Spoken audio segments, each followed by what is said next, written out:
Just after installing the AccuGuide software, we are going to check what are the folders which have been installed. If you go into the local disk C, you will see three folders: the AccuGuide CT data, AccuGuide Design, and AccuGuide Plan.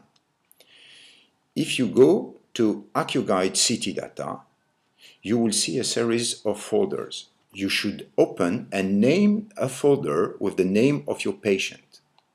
In this folder, you will put not only the DICOM files, which is a series of images, like 100 to 500 images, and these are the DICOM multi-file folders. And also, you can put the Caesar plaster cast, which is the STL file of the plaster cast of the patient. Both these two files will be stored in the same folder with the patient's name.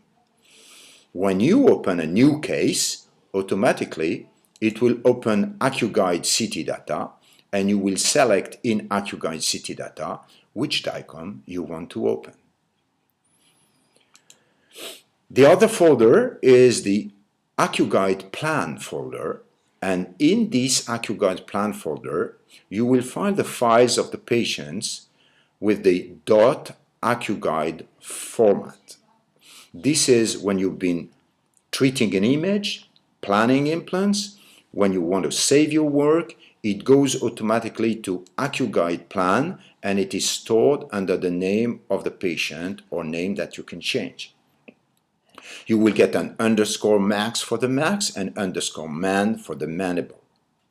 So when you want to open again an existing case, you go to U-Plan tab, and you can directly open a plan case in AccuGuide Plan.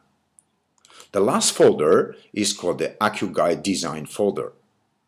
When you've been designing a surgical guide, you can export this guide at a STL format, which is a format which is allowed to be treated in a printer at your agreed production center. And you will get also the PDF file, which is the file of the guiding for the surgery of your case.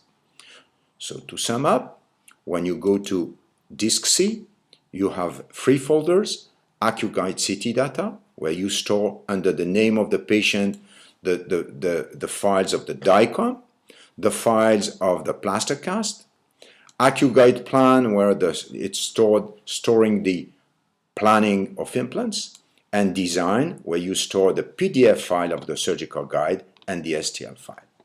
This is for the data. If you go to Program File, the first one, which is AccuGuide by alphabetic order, is AccuGuide. You will see the program in this and a series of things that you don't need to get access in general cases. So this is the way to store your data for AccuGuide.